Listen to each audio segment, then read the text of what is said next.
Did you exercise today? Hi, I'm Bernice Hunt and I am a brain health specialist. I work with women just like you who are starting to notice a few memory challenges, and I help you to stay sharp so that as you age, you can still travel, have fun with your grandkids, and experience new adventures without missing a beat. As a wellness coach for over 12 years, I always mention exercise. That is my thing. Why do I do that? Because exercise is the fountain of youth for your body and for your brain. If you want to age gracefully, you have to include exercise. Okay, so did you catch my last video? My last video was on exercise and how you can exercise for a better brain. So if you didn't catch that little clip that I did, you can find it on my Facebook page or on my YouTube channel. It's about exercising. But today I wanted to continue in that vein, and I want to talk specifically about the forms of exercise that are actually for your brain. Did you know that we have 5 kinds of exercise that your brain needs if it wants to work optimally? 5 different forms. And I know you probably can think of 1, 2, 3 of them. I don't know if you can think of all of them, but God bless you if you can. But yes, I know you can think of some. That's right. Cardiovascular exercise is at the top of the list in terms of something that will definitely benefit your brain. Because you know that what's good for your heart is good for your brain and vice versa. And cardiovascular exercise gets that heart pumping to get that blood circulating. And did you know that you have 400 miles of blood vessels in your brain? So you know you need them flowing right. You know you need them working right. Yes, you do. And cardiovascular exercise activates your BDNF, that miracle grow hormone that gets those new brain cells going, sprouting and carrying on. It enhances that. So you want to do that cardiovascular exercise to get those things happening in your brain. And did you know that vascular dementia is the second most common form of dementia? Vascular dementia. We're talking about plugging up, stopping. We're talking about poor circulation. So we're talking about your blood vessels having poor circulation, and it causes vascular dementia. And that's right behind Alzheimer's. Alzheimer's #1, vascular dementia is #2. So that's one reason why it's so important to make sure you do some cardiovascular exercise on a regular basis. And it can look different for different people. You know, everyone's is not the same. It's because it's based on raising your heart rate, and it's based on your breathing, increasing your breathing. So it's affecting your heart and your lungs and your muscles as well as your brain. So that looks different for different people. But I have a little pet peeve when it comes to that, because I see a lot of people walking at school. They have this mileathon thing, 100-mile walk that they do out here in California. And I see kids walking, and also a lot of adults, you know, do walking, you know what? But when you walk, or as you walk, if you're calling yourself exercising, you need to get that heart rate up. And I don't always see that. If you can have a casual conversation, talk easily while you're walking, you don't have the intensity level where it needs to be doing some cardio exercise. And I see that a lot with kids supposedly exercising as they're doing their laps, just having casual conversation. They can talk easily. That's not, I see older people walking, having casual conversation, just flowing that conversation easily. That is not cardiovascular exercise. That's strolling, which is a different kind of thing. You want to either have that breathless talk where you can talk, but it's breathy. It's breathy. That means that you're getting that moderate intensity level up, which means you are doing something. You're exercising your heart, okay? And you're getting those lungs working. You have a breathiness to your speech. You even can get to the point where you can't talk. If you get to the point where you can't talk, that's really a strong pace. And you may want to pull that back a little bit at some point, because that's way up there. But that's one thing. It's called the talk test. One easy way to judge if you're actually giving your body the exercise, if you're just strolling, meandering down the road, which is, I mean, I guess it's had its place, but it's not really what you're looking for if you call yourself doing cardio exercise. Okay, I'll get off that. Another thing you can always do is that you can measure and then time yourself, because they say for beginners to start out, you want to do like 3 to 3.5 miles an hour. So I'll just chop that down, because you may not want to be able to go an hour. So I'll chop that down to 30 minutes. Okay. So if you chop it down to 30 minutes, you're chopping the mileage time down to 3/4 of a mile. So you measure that out, 3/4 of a mile. You're going to walk for 15 minutes, and 15 minutes back. Okay. And you're going to see if you have, can do that amount of time. Okay. So you're going to half of that time out. So your total for that half hour is going to be 3/4 of a mile. So you go half of that distance and half, so you can make your way back. Okay. You understand what I'm talking about? Okay. So the other thing, of course, is you're monitoring your heart rate.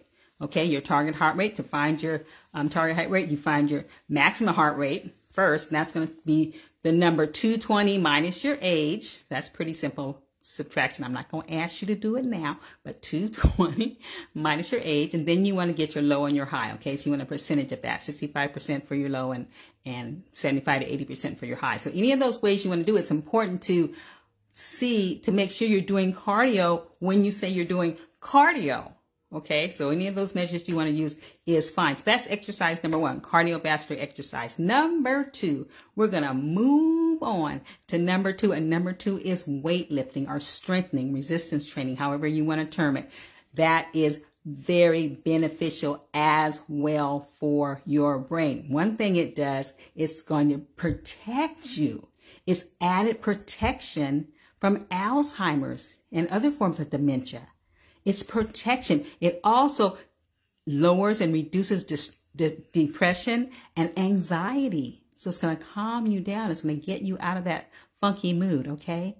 Strengthening weight. It's the studies that have actually shown that. Now, there's different kinds of, you can do the weight lifting machines. You can do the dumbbells, the barbells type of thing. You can do resistance bands. You can even do your body, use your body as your weight resistance and doing the calisthenics, like the old, push-ups and things like that. So you can do different kinds of weight lifting and strengthening exercises, but it is very, very, very beneficial for your brain, because you know that they say if you already have what they call mild cognitive impairment, which means you're still handling life, you're still independent and all that kind of stuff, but you know some changes.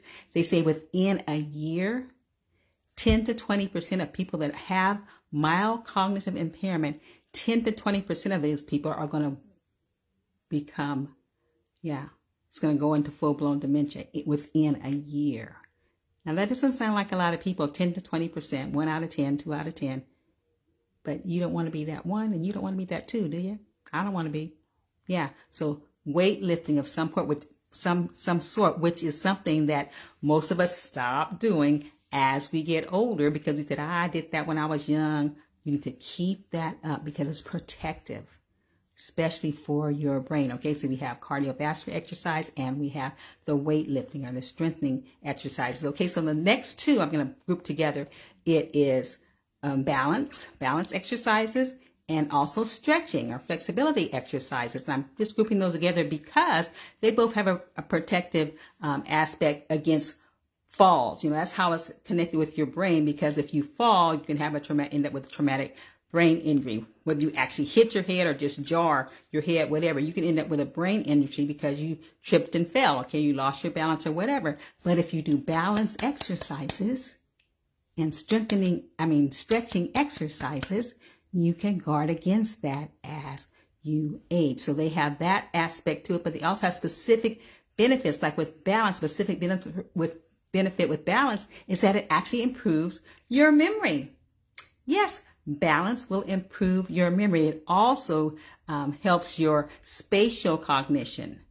Your brain is becoming more aware of your body in space, and that will help you when you are starting to fall or lose your balance or whatever. So you want to keep balance exercises up as you age. They become very, very important. Now, the other one is the flexibility or the stretching, and you know that that's going to help you, because you know when you stretch, oh, you're in a better mood. It feels so good. It calms you down, and it improves your mood automatically. You know that is true.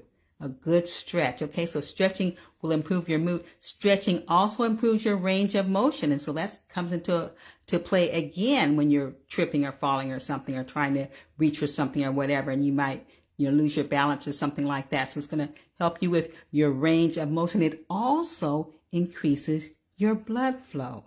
So there we go again with the blood vessels. Okay, so you want to make sure that you actually do stretching and balance exercises. I'm not talking about just getting up and yawning when you wake up. I mean, that's a stretch, but I'm saying do a little bit more than that. Okay, I'm saying spend like at least 5 to 10 minutes every day. If you want to, is fine. Every other day at least, with some stretching exercises and some balance exercise as you continue to age. Okay, so we have the cardiovascular, we have the weight training or weightlifting exercises.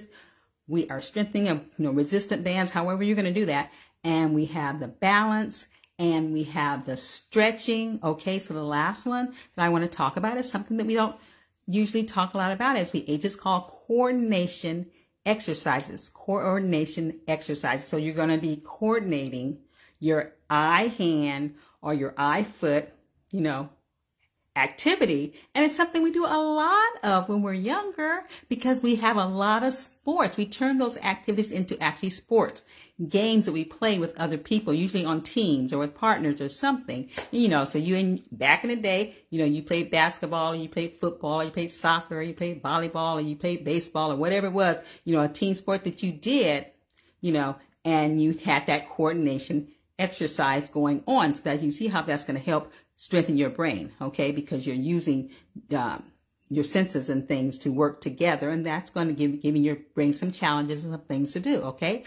But as you get older, you need to continue doing those types of eye, hand, and eye, foot, motions. But it doesn't have to be on a team. It doesn't have to be a sport. You remember things like croquet on the lawn, horseshoes, darts, jacks. Do they even have jacks anymore? Juggling.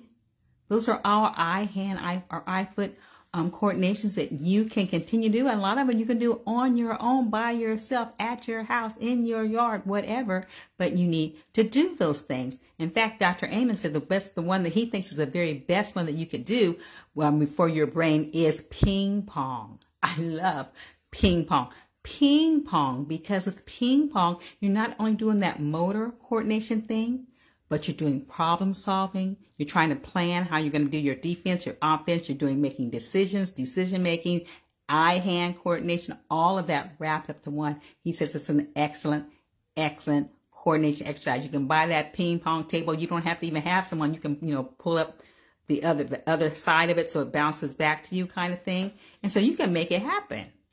But if not doing that, find something to do. Because the beauty of these 5 is that there are variety within each form. So you just need to find something that you like, that you will do, or you can mix it up if you want, whichever, and just work that into your day. So whatever your exercise plan is as of right now, make sure you include those 5 forms. You don't have to do every one every day. The coordination doesn't have to be every day. Your stretching or your balance could be every day if you want, but they don't have to be. You should mix up your strength. Your strengthening weightlifting should not be every day. Okay, 2 or 3 times a week, different days. No day, not 2 days in a row will be fine. And your cardio. Give yourself a rest day with all of that. But with the stretching and balancing and things like that, you can probably do that as often as you want. So those are your 5 forms. Work that out, come up with a plan, make it happen for you, and your brain will definitely thank you, because those are so very beneficial to your brain. Okay, so guys, next week, I am hosting my Better Brain Masterclasses again, and I have some new tips for you. 5 keys to brain health. I have a tip in each of those areas, so I have a link there for you. You can go on there and find a class time that best suits you guys, because your brain's destiny is in your hands.